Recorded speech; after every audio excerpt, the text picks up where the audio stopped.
Two children are kissing outside a barn in the town of Vengerberg when they come across a young girl named Yennefer.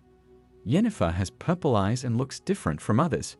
She has a hump on her back and a crooked jaw. The two children start teasing and mistreating her because of her appearance.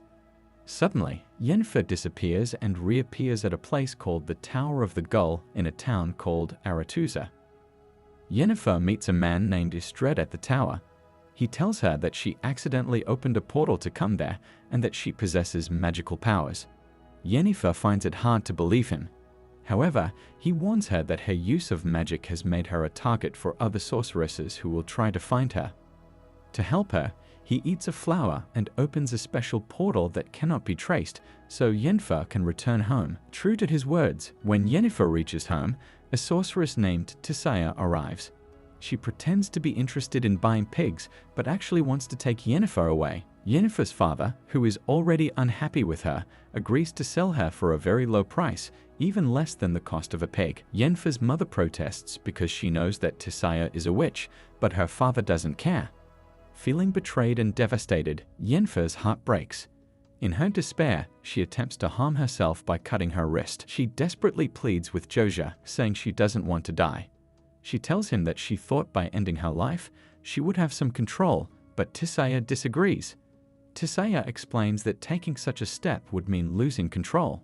Yennefer attends her first class with other young women who also have an interest in magic. Tissaia, their teacher, instructs them on using sorcery, explaining that they must draw power from something. She hands each of them a flower and tells them to draw power from it to make a rock float. While the other students succeed, Yennefer, frustrated, gives up and leaves the class. Later, Yennefer returns to the Tower of the Gull and meets Istred. This time, she introduces herself properly. In another class, Tissaia teaches the students to read each other's thoughts and discover their deepest fears using magic. Yennefer struggles once again and chats by pretending to have read her partner's mind. However, Tissaia can tell she is lying. Tissaia then reads Yennefer's greatest fear and confirms that it's true. She tells Yennefer that no one would love her even if she were beautiful. Yennefer expresses her frustration and despair to Istred, sharing her desire to be good at something for once in her life. Istred comforts her by revealing that he also struggled when he was learning at Aretuza and assures her that it's okay. He allows Yennefer to practice by reading his thoughts, and surprisingly, she succeeds. The following night, Tissaia wakes up all the young girls and takes them to the Tower of the Gull for a new test. In this test, they have to catch lightning in a bottle. Several girls try but fail. Yennefer steps up, but she gets struck by lightning and thrown back. Surprisingly, her body seems to absorb the lightning. The next girl steps up and successfully performs the feat. Tissaia looks proud of her and looks disapprovingly at Yennefer. Yennefer, filled with anger, directs the lightning at the girl. However, Tissaia deflects it. Tissaia tells Yennefer that she is weak and pathetic for giving in to her emotions.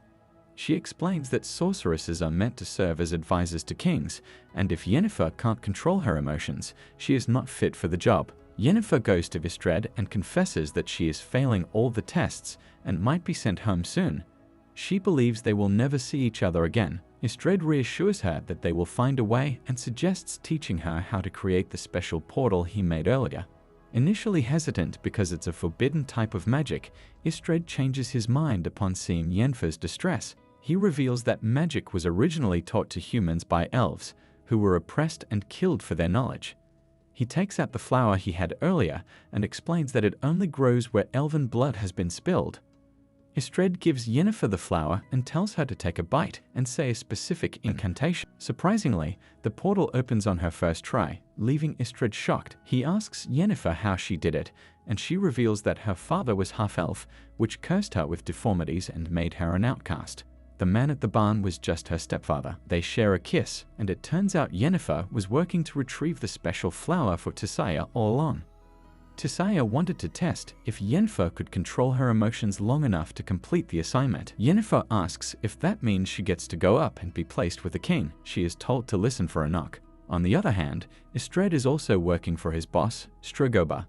He tells him that Yennefer is part elf. At night, Yennefer hears knocks on her classmates' doors, but not on hers. She follows the knocks and secretly watches where Tissaia takes them. She notices that Tissaia turns them into eels. Tissaia knows Yennefer is snooping and calls her down. She tells Yennefer to push the eels into the water. Yennefer realizes that the eels will be used for Aretuza's power. Yennefer understands that because she isn't the one being pushed into the water, it means she has ascended and gained Saya's approval. She pushes her classmates into the water while Aretuza gains power. After that, Istredd and Yennefer start a romantic relationship, and Yennefer gains better control over her magic. She even uses magic to create an audience for their intimate encounter. Istredd wonders if they can continue their relationship after the initiation ceremony. He will be exploring ruins around the world, while Yennefer will serve in the court of the King of Adian, her home country. She mentions that if she impresses the king, she can invite him to explore the ruins of Adian. Yennefer expresses her concern about the enchantment process, which transforms sorceresses into flawless beauties by erasing their flaws. She explains that while other girls know exactly how they want to look, she is unsure. She only wants to go home and leave behind her past fears. The man in charge of enchanting the sorceresses assures Yennefer that he will transform her appearance, regardless of the difficulties it may pose. Tissaia arrives and tells Yennefer that everyone has to face their imperfections in the mirror, but they don't have to conform. They can look and be whoever they want to be. Yennefer admits she doesn't know where to begin. Tissaia advises her to envision the most influential woman in the world, imagining every aspect of her. Then, Tissaia transfers Yennefer's thoughts to the mirror, allowing her to see that woman. During a meeting of the Aretuza chapter, Tissaia reveals that Yennefer is assigned to Aden because she is originally from there, and the king prefers sorceresses from his own kingdom. However, the main trading partner of Agaden has a prejudice against elves, and since Yennefer is part elf, they wouldn't be pleased with her placement there. Tissaia is surprised that Strigoba, the king, knows about Yennefer's heritage but defends her nevertheless.